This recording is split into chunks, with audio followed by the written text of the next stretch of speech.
시청자 여러분 안녕하십니까. 광주 MBC 뉴스투데이입니다. 먼저 오늘의 주요 뉴스입니다. 김한길 전 새정치민주연합 대표의 탈당으로 더불어민주당 분당 사태가 이번 주 다시 분수령을 맞이할 전망입니다. 광주와 전남이 병신년새 미래 먹거리 산업으로 각각 자동차 100만 대 생산기지 조성 사업과 에너지 신산업을 꼽았습니다. 최근 광주와 전남의 상생협력 노력이 두드러지면서 교육계에서도 협력을 강화하자는 움직임이 나오고 있습니다. 지역의 아르바이트 청년 노동자들이 법과 인권의 사각지대에서 어려움을 겪고 있습니다. 그 실태를 취재했습니다. 광주와 전남은 올 한 해 동안 미래 먹을거리 산업을 키우는 데 집중하기로 했습니다. 광주는 자동차 100만 대, 전남은 에너지 신산업입니다. 둔화된 지역 경제를 되살리고 청년 일자리를 만들 묘책이 될지 주목됩니다. 김인정 기자입니다. 광주시는 오는 2월 예비 타당성 조사를 통과한다면 자동차 100만 대 사업의 첫 단계로 광주 광산구부터 전남 한평군에 걸친 빅그린 산단에 자동차 전용 산단 설계를 시작합니다. 부품 공장들이 모여들면 완성차 업체가 들어오게 되고 이를 통해 현재 서산 화성과 더불어 60만 대 정도 수준에 머물고 있는 광주의 자동차 생산량을 100만 대로 늘려 전국 2위 수준으로 끌어올린다는 계획입니다. 자동차 산업의 대도약을 이룰 수 있도록 친환경 자동차 부품 산업을 지속적으로 육성하고 윤장현 시장이 임기 내 착공을 약속한 도시철도 2호선을 어떤 공법으로 첫 삽을 뜨게 될지도 올해 초 결정될 예정이고 2016 광주 비엔날레를 국립아시아문화전당과 함께하는 등 새로 생긴 문화전당을 활성화하고 청년 일자리 만들기에도 집중합니다. 전남 역시 미래 먹거리로의 선택과 집중을 선택했습니다. 정부가 규제 프리존으로 설정해 뒷받침하겠다고 약속한 에너지 신산업을 전략 산업으로 삼아 한전이 있는 나주를 전기 자동차가 중심이 된 에너지 시티로 만드는 초석을 다집니다. 에너지밸리 조성 사업을 차질 없이 추진하고 태양광과 풍력 등 신재생 에너지 산업 육성에도 박차를 가하겠습니다. 이 밖에도 예향남도의 판소리와 도자기, 정원 등 풍성한 전통 문화 자원을 연료 삼아 남도문예 르네상스 사업을 추진합니다. MBC 뉴스 김인정입니다. 김한길 전 새정치민주연합 대표가 탈당함에 따라 지역 국회의원들의 탈당 행렬도 가속화될 것으로 보입니다. 주승용 의원 역시 지난해 말 국회 인사청문회 상임위 활동이 마무리되는 오는 13일쯤 여수 지역 시장, 시의원 등과 동반 탈당을 예고했습니다. 박지원 전 원내대표도 선거구 획정안이 직권 상정되는 오는 8일 이후 탈당 여부를 결정할 것으로 알려지고 있습니다. 권노갑 고문 등 동교동계 인사들도 이 시기에 집단 탈당에 동참할 것으로 보입니다. 또 친노 세력의 패권주의에 반발해온 호남 국회의원들의 연쇄 탈당도 예상돼 더불어민주당 분당 사태가 이번 주 다시 한번 분수령을 맞을 것으로 보입니다. 안철수 신당이 오는 10일 창당 발기인 대회를 갖는 가운데 광주 전남 출신 참여 인사에 관심이 쏠리고 있습니다. 안철수 의원 측은 최근 신당 창당을 위해 2개의 TF와 7개 분과로 된 창당 실무준비단을 구성했습니다. 여기에는 조종관 전남대 교수가 정강 정책 TF 위원으로 김화준 전 새정치연합 법률위원장이 당헌 당규 TF로 참여한 것으로 알려졌습니다. 또 더불어민주당을 탈당한 김동철, 임내현, 황주홍 의원실의 인사들도 준비단에 포함돼 활동 중입니다. 오늘 구름 많고 포근한 날씨가 이어지겠습니다. 현재 광주가 5도로 어제 아침과 비슷하고요. 낮에는 11도로 어제보다 3, 4도 낮을 것으로 보입니다. 다만 미세먼지는 주의하셔야겠는데요. 광주 전남의 미세먼지가 종일 나쁨 단계를 나타내겠습니다. 바깥에 오래 계신다면 황사 마스크 챙기는 게 도움되겠습니다. 또 밤부터는 찬바람이 불면서 추워지겠는데요. 이 찬바람이 미세먼지를 걷어낼 것으로 보입니다. 내일부터 기온이 내려가 모레 아침에 광주가 영하 2도까지 떨어지겠고 주 후반에는 비 예보가 나와 있습니다. 전남 곳곳에 안개가 끼어 있습니다. 이 안개는 기온이 오르면서 차츰 걷히겠지만 낮 동안에 오염물질과 섞인 연무가 남아있는 곳이 있겠습니다. 현재 장성 2.5도, 나주 0.5도로 어제 같은 시각과 비슷하고요. 낮에는 어제보다 2도에서 3도가량 낮겠습니다. 곡성 11도, 구례 12도, 광양 14도가 예상됩니다. 날씨였습니다. 광주와 전남교육계가 올해부터 학생교육 협력을 강화하기로 했습니다. 그동안 상호교류에 인색했는데 광주 전남 교육이 상생발전을 이룰 수 있을지 주목됩니다. 김양훈 기자가 보도합니다. 광주시 교육청과 전라남도 교육청이 지난 9월 체결한 상생발전협약이 첫 결실을 맺었습니다. 시도교육청은 광주 전남 교육 공동발전을 위해 올해 10대 프로젝트를 공동 추진합니다. 자유학기제 활성화를 위한 도농 진로체험학습 교류를 비롯해 학교 역사찾기 공동진행, 교직원 교환근무 확대 등입니다. 빛고울 혁신학교와 무지개학교 학술대회를 공동으로 개최하고 진로, 진학, 취업 분야도 서로 협력할 계획입니다. 다양한 배움으로 학생들이 용기 있게 꿈을 키우며 미래를 대비할 수 있도록 할 것입니다. 그래서 모두가 행복한 학교가 되도록 하겠습니다. 역사 교과서의 국정교과서 편찬 문제는 올해 다시 한번 교육계의 뜨거운 이슈가 될 가능성이 높습니다. 광주 등 일부 교육청에서는 국정교과서 대안으로 새로운 거민정 교과서를 제작할 계획입니다. 학생들이 올바른 역사 정체성을 세우고 우리 역사에 대한 통찰력을 높일 수 있도록 역사 교육을 강화할 계획입니다. 누리과정 예산 논란은 결국 해를 넘겨 극한 사태로 치닫고 있습니다. 쟁점은 간단합니다. 누리과정에 필요한 예산을 어디서 충당해야 하느냐는 것입니다. 교육청이 지방 재정으로 부담해야 한다는 정부 주장과 달리 정부 공약이기 때문에 국고로 지원돼야 한다는 교육청 입장이 팽팽합니다. 그래서 학부모들의 불안감만 커지고 있습니다. 지금 썰렁하고 그 상담에 그다음 원화모집에 그 붐이 일어나야 되는데 그것에 대한 염려가 가장 크다고 보겠습니다. 정부와 시도교육청 등이 책임을 떠넘기고 해법을 찾지 못하면서 보육대라는 초읽기에 들어갔습니다. MBC 뉴스 김양훈입니다. 민영화된 지 1년 만에 광주은행과 전북은행의 서비스가 하나로 통합됩니다. 제2금융지주는 오는 6일부터 계열사인 광주은행과 전북은행의 입금과 지급, 조회와 통장 정리, 증명서 발급 거래가 하나로 통합된다고 밝혔습니다. 영업창구는 광주은행이 134곳, 전북은행 101곳 등 모두 235곳입니다. 그동안 광주 시민만 이용할 수 있었던 광주시립 망월묘지 분묘를 앞으로 광주 인근 5개 시군 주민들도 이용할 수 있게 됐습니다.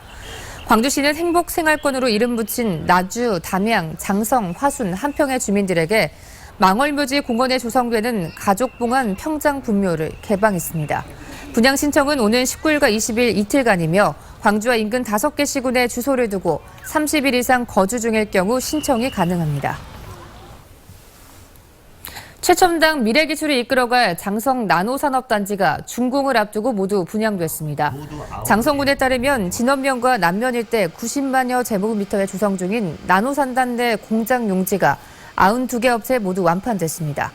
이에 따라 나노산단에는 공장 92곳과 지원시설 22곳, 상업시설과 주거시설 등 총 260개 시설이 이달부터 순차적으로 착공될 예정입니다. 2016년 새해를 맞은 광주에서는 여러 현안이 있습니다만 문화수도 광주가 중요하게 다뤄야 할 분야 중 하나가 정보문화산업 분야입니다. 그 중심이 되는 기관인 광주정보문화산업진흥원의 이정현 원장 스튜디오에 나와 계십니다. 안녕하십니까? 네, 안녕하십니까? 네. 광주정보문화산업진흥원은 관련 기업들이 이제 돈 걱정하지 않고 개발에 집중할 수 있도록 지금 지원을 해주고 있는데 올해는 작년보다 한 2배 정도 더 지원을 하실 예정이시라고요? 네. 아무래도 기업들이 피부로 느낄 수 있도록 전년 대비 약 2배 해당하는 300억 규모의 재원을 마련 집중 지원할 예정이 있습니다. 또 120억 규모에 이르는 2호 아시아 문화 투자조합도 결성하여 지원할 예정이 있고요. 청년 창업 보증 제도와 같은 융자 제도를 통해서도 기업들이 돈 걱정 없이 사업에 전념할 수 있도록 할 예정입니다. 또한 최근에 사물 인터넷이라든가 3D 프린터, 가상현실과 같이 디지털 기술이 급변하고 있습니다. 이러한 추세를 우리 기업들이 선도할 수 있도록 실험성이 강한 융복합 프로젝트를 집중 발굴 지원할 예정이 있습니다. 네, 올해 광주시의 최우선 과제가 이 청년 일자리 창출인데요. 기업 지원뿐만 아니라 이 청년을 대상으로 한 사업이 대폭 강화된다, 이런 반가운 얘기도 있습니다. 네. 아시다시피 기술 발전과 사회 변화가 매우 빠르기 때문에 대학 교육과 또 기업의 인력 수요에 있어서 불일치가 있습니다. 또 참신한 아이디어가 있어도 구현 단계에 주저앉는 경우가 허다합니다. 저희가 이러한 문제를 해결하기 위해서 16년도에는 기존의 간접 일자리 창출과 비교해서 대학생 또 창업과 취업 준비 단계에 있는 청년들을 대상으로 한 직접 일자리 창출을 집중 지원할 계획이 있습니다. 이 사업을 통해서 약 3개월에서 6개월이면 경쟁력 있는 콘텐츠를 개발할 수 있는 실무 능력도 강화하고 또 사업화, 취업, 창업과 연계될 수 있는 원스톱 서비스를 지원할 예정입니다. 네. 자, 그리고 관련 이 문화 관련에 있는 분들은 올해 더 기대를 하게 되는 게 이제 아시아 문화전당도 본격적으로 이제 개관을 했고 거기다가 또 이제 광주 정보문화산업지원도 같은 이제 일을 하게 될 텐데 양쪽에서 지원을 받을 수 있지 않을까 이런 좀 기대를 할 수 있을 것 같습니다. 어떻습니까? 네. 아시아 문화전당은 광주의 문화산업을 전과 후로 나눌 정도로 중요한 의미가 있습니다. 큰 틀에서는 아시아 문화전당이 가지고 있는 문화 자원 또 글로벌 네트워킹을 이용해서 광주와 대한민국을 대표할 수 있는 콘텐츠를 개발해 세계 시장을 공략해 볼까 합니다. 또한 금년의 대표적인 협업 사업으로는 아시아 아셈 문화장관회의와 연계해서 약 10만 명이 참여하는 제1회 월드 콘텐츠 페스티벌을 6월 달에 개최할 예정에 있습니다. 네, 그 국립아시아문화전당이 광주에 들어서고 이 나주 혁신도시로 한국콘텐츠진흥원이 이전을 해왔습니다. 여러 가지 사업이 탄력을 받을 수 있을 것 같은데요. 네, 올해를 광주 문화산업 도약의 원년으로 저희도 생각하고 있는데요. 기존의 CG나 애니메이션 지원뿐만 아니고 앞으로는 게임, 공연, 음악, 영상 분야 등 지원 장르와 영역을 대폭 확대해서 광주의 문화산업 생태계를 전개해 나갈 예정입니다. 또한 한전과 같은 혁신도시 이전 공기업과의 ICT나 소프트웨어 분야의 비즈니스도 단순한 하청이나 인력 지원 사업이 아니고 협력과 컨소시엄 관계로 전환 수익성을 극대화할 예정입니다. 게임 방송 하나가 월 수천만 원의 수익을 올리고 또 웹툰과 같은 전업 창작자가 3,000명을 넘어선 시대입니다. 아이디어와 상상력이 돈이 되는 시대라고 할 수 있겠습니다. 저희가 광주의 문화 역량과 또 자원을 문화산업으로 꼽히기 위해서 최선을 다하겠습니다. 네. 자, 관련 기관들이 또 협력하고 상생하는 정말 말씀하신 대로 문화 발전의 원년이 되는 한 해가 됐으면 하는 바람입니다. 오늘 나와주셔서 고맙습니다. 네, 감사합니다. 미디어 아트를 광주 지역 문화 자산과 연결해서 도심 재생과 관광 효과를 이끌어내는 사업이 올해 본격적으로 시작됩니다. 광주문화재단은 광주 남구 빛거울 시민문화관 일대 미디어 아트로 만든 옥상형 무대 등 12개 미디어 아트 문화 공간을 조성하고 올해 말에는 미디어 아트 페스티벌을 열기로 했습니다.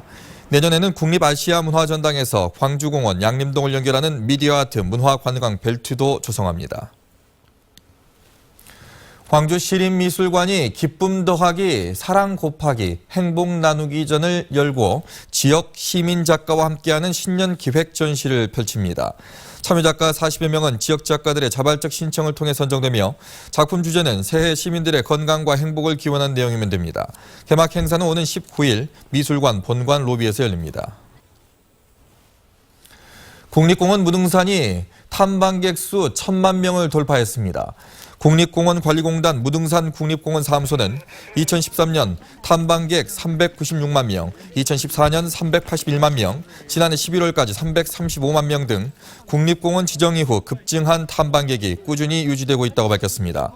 환경부는 지난 2013년 3월 무등산을 21번째 국립공원으로 지정한 바 있습니다.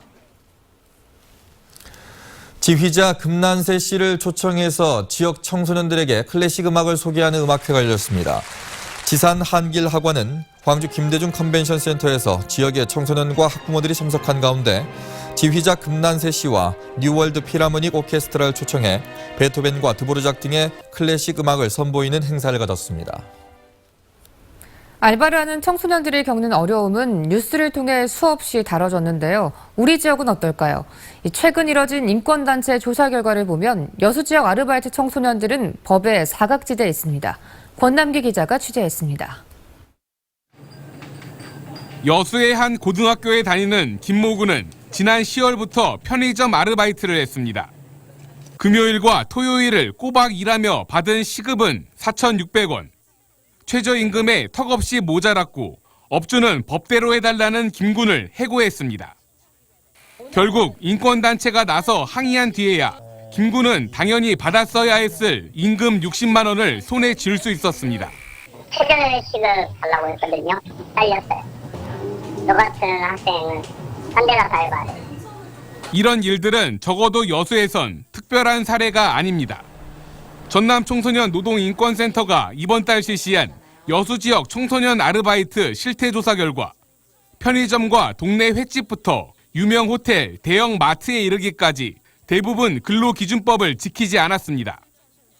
조사 대상 업체 40곳 가운데 절반이 넘는 21곳이 최저임금조차 주지 않았고 일주일에 15시간 이상 일하면 지급해야 하는 주휴수당은 70% 이상이 아예 없었습니다.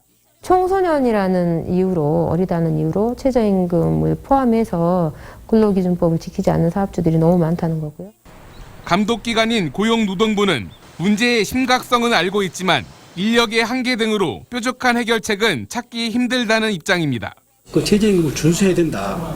그리고 서명 근로계약서를 써야 된다. 이런 인식을 좀 그 사람들한테 심어주는 게 그게 급선무인 것 같아요. 양심 없는 업주들과 유명무실한 단속기관 사이에서 청소년들은 오늘도 법에서 정한 최소한의 대우조차 받지 못하고 있습니다. MBC 뉴스 권남기입니다.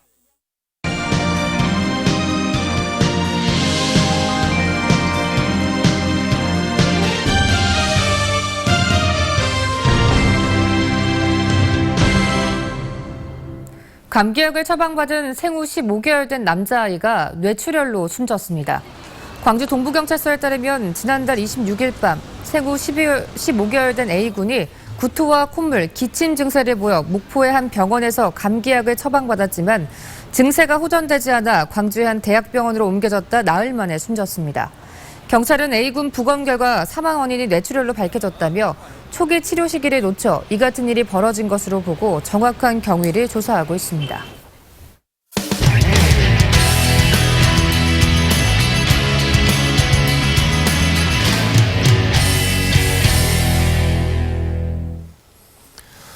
요즘 처음 가보는 약속 장소를 확인할 때 인터넷 지도에 로드뷰를 이용해서 실제 모습을 미리 봐두는 분들이 많으실 텐데요. 조만간 해안선과 항로에도 조석 간만의 차이까지 확인할 수 있는 로드뷰 서비스가 제공됩니다. 민성빈 기자입니다. 직장인 28살 김태민 씨는 잘 모르는 약속 장소를 갈 때 인터넷 지도에 로드뷰 서비스를 이용합니다. 주소나 상호를 검색하면 주변 모습을 미리 봐둘 수 있어 헤매지 않고 찾아갈 수 있습니다. 연말에는 보통 회식이 많기 때문에 회식 장소도 엄청나게 많은 곳에서 이루어집니다. 그래서 저희 같은 경우에는 로드뷰를 통해서 미리 회식 장소를 사전에 확인한 뒤에 이런 로드뷰 서비스가 부산과 인천의 해안가와 인근 항로에도 세계 최초로 제공됩니다. 항로 지점마다 파노라마 영상이 이처럼 360도로 제공되며 사고가 발생했던 지점은 빨간 점으로 표시돼 항해자들이 평소에도 주의할 수 있도록 도움을 주고 있습니다. 밀물과 썰물에 따른 변화까지 시간별로 확인할 수 있고 주요 항로를 마치 배를 타고 가는 것처럼 경험할 수도 있습니다. 실시간 기상 상황과 드론 항공 촬영 영상 등 다양한 정보가 함께 제공돼 특히 해양 레저 분야에 유용하게 활용될 전망입니다. 그 밀물과 썰물차에 따라서 이제 암초가 드러나기도 하고 사라지기도 하고 이러한 특징이 있기 때문에 저희는 그 시간에 따라서 영상을 다 촬영을 해서 사용자가 원하는 시간에 그 영상을 제공하고 있습니다. 국립해양조사원은 바다 로드뷰 이용자들의 호응도에 따라 정보 제공 지역을 보다 확대해 나갈 계획입니다. MBC 뉴스 민성빈입니다. 일제강점기 한반도 내 강제동원 현장을 조사해 정리한 한국 정부의 첫 공식 자료가 나왔습니다. 한반도의 강제동원 사업장과 군사시설은 모두 8,300여 곳이었고 이 중에 경북 지역은 약 600여 곳으로 파악됐습니다. 정윤호 기자입니다. 대일 항쟁기 강제동원 피해조사위원회가 지난 2005년부터 한반도 지역의 강제동원 사업장과 군사시설을 조사한 결과 모두 8,300여 곳에 강제동원 현장이 확인됐습니다. 이는 태평양 전쟁 당시 일제가 한반도를 병참기지로 활용하면서 인력과 물자를 수탈해간 증거로 볼 수 있습니다. 이분들을 어디서 어떻게 동원했는지에 대해서는 여태까지 확인된 적이 없었습니다. 이번에 이제 8,360개라는 장소에서 바로 이러한 것이 이루어졌다 하는 것을 확인할 수 있는. 이 가운데 경북은 광산 420곳, 공장 41곳 등 모두 590여 곳으로 파악됐습니다. 미쓰비시가 운영했던 봉화 다덕광산과 연화광산이 대표적인 강제동원 현장입니다. 현존 일본 기업이 운영한 사업장과 군시설은 미쓰이 계열이 가장 많았고 다음이 미쓰비시 계열이었습니다. 이번 조사에서는 10살 남짓한 어린아이를 강제 동원한 사례도 확인됐습니다. 직계가족이 없어서 이분이 어떻게 몇 살에 공장으로 들어갔는지에 대해서는 저희가 확인할 수 없었습니다. 다만 만 10세 되는 나이에 사망하셨다는 것을 확인할 수 있었고요. 이번 조사 결과는 우리 정부가 공식적으로 확인한 피해 조사 내용입니다.